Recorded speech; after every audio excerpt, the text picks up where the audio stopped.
It's been 25 years since the tragic shooting at Columbine High School.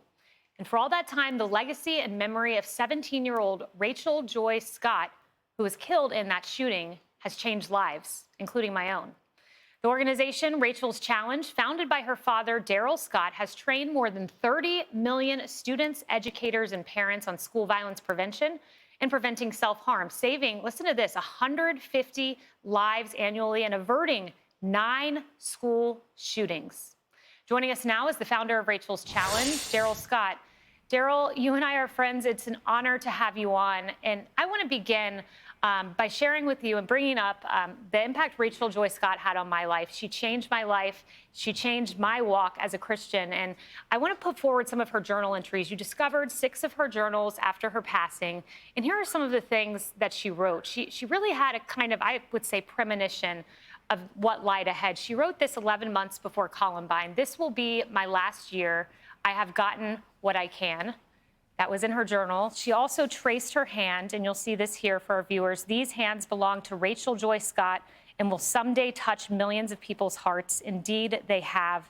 She even wrote this: "I'm dying quickly. My soul leaves. Slowly, my body withers. It isn't suicide. I consider it homicide." And of course, she would go on to lose her life in Columbine. And then this final picture, Darrell, is a picture of 2 eyes and 13 what you believed were tears, but now you believe they're seeds. This was the drawing shortly before she lost her life. And of course, 13 innocents died in Columbine. Darrell, tell us about Rachel. Well, Rachel was my middle child, and she was the one that was always bringing home the stray cat or stray dog and standing up for the underdog, the person that was being picked on or teased or bullied. And so much of our programming is centered around stories about her life and what she did when she was at Columbine before she was killed. Yeah, you know, Rachel's Challenge, it's incredible. I think our viewers, a lot of them, we hear about these school shootings, they strike our hearts, and people want answers and they want change and they want to make sure they never happen again. And Rachel's Challenge, tell us how you do it. Averting 9 school shootings. That is quite a track record, 150 suicides per year.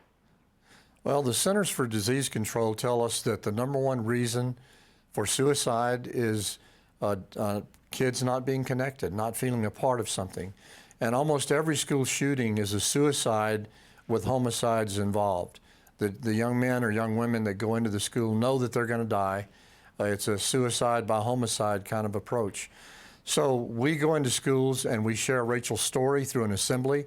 We do trainings. We create what's called Friends of Rachel clubs. There's over 10,000 of those all across America. And those clubs do amazing things to help kids connect with each other. And it's through those connections that we see young people actually turn themselves in, or their friends turn them in, when they find out that there's plans to blow up a school or shoot a school. So we have prevented 9. One of them was prevented last month. Wow. A young man had plans and a friend turned him in after an assembly. But even more importantly is we see about 150 suicides that we know of prevented every year. And that's because we bring connection to those young people in their schools. And the 150 is only the tip of the iceberg. For every child like my daughter who was killed at Columbine, there's 362 children who commit suicide. Wow. And I remember vividly her funeral. I remember friend after friend getting up and saying how Rachel Joy Scott changed their life. She had a message. She had a life code. A chain reaction of compassion would be initiated if we were all kind to one another. And indeed, we've seen the legacy of that in Rachel's Challenge. You wrote a book about Rachel's life. I've read just about every page of it. It's an incredible book. Could you hold it up and share with us what it's about? Yes, it's about 300 pages long.